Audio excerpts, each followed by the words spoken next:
Bapan pau ke jing Sorkar ke jing syak set tulop nonghikai SSA Menteri Rang Ba ulang baka jing syak set ke tulop nonghikai kalong hadian baka project approval board kelapen bej baya nonghikai on ai ke jing siu baka mju abarok kawai keri India hagaba ki jela barok bat kentup ya kami kalian kelaken taj ban pediang ke jing penbej thamai ban penduna no ke tulop nonghikai SSA ulang ban penduna kensan ke tulop kan keta aru ke pla jong ke Sorkar jela bat kani kalong kabam sengau ya hap satya ulai tu banamar kani ke jing nonghikai ke Sorkar ka ban menjur ka tu ni kendon balabu da ke Sorkar India bat menta ka PAB kala menjur ke tulop bat ke basa kalong satang ke tanat pelapisa ke Sorkar India ban penlaj no ke tulop jong nonghikai. You see, there is something called a project appraisal board that looks into the budget for Sarva Shiksha Abhiyan for all the states.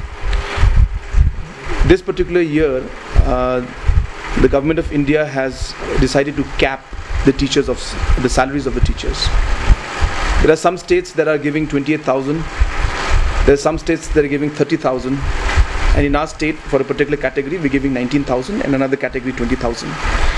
So different states have got different category or different salaries that were prescribed from long time back.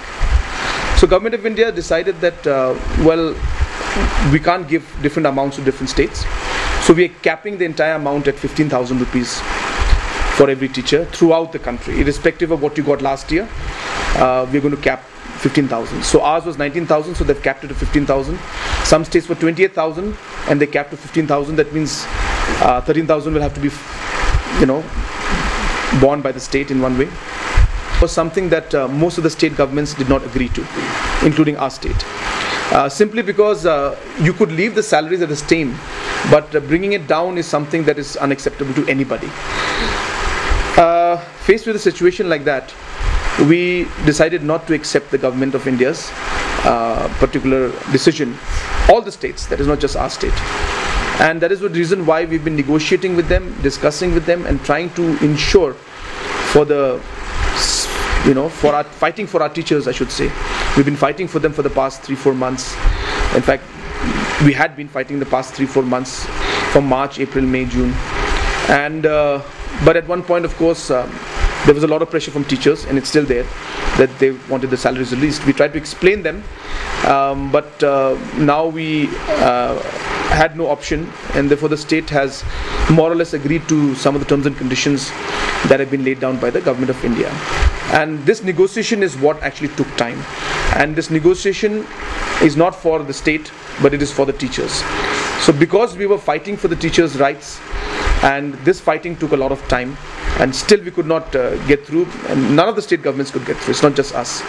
And that is why this delay has taken place. And now we are at a very critical juncture where there will be a huge impact on the state's budget because of the sudden decrease in the salaries of the SSA teachers. As you're aware, SSA teachers are not direct government employees, but this is a program being run by Government of India, and these are run by the managing committees, and it is more like an ad hoc pattern in which Government of India and the state governments give a certain amount of ad hoc support to the managing committees, who then further give it to the teachers. So that is what this program, SSA program, technically is. And because of this particular situation, we had to, as I said, there was a delay, all for the sake of the teachers. It's not that we're not concerned about them, but it is for them we were fighting. And as I said, now we are at a point where because delay was too long, we had to somewhat agree to Government of India's offer, and now we are at the point where we have to decide on how, and we have to find out how we will be able to cap that difference of funds that are being reduced from Government of India for all the states in the country. And the amount is quite big. I think yesterday Education Minister or somebody had come out with a statement regarding that amount. So it's going to be quite a challenge for the state government.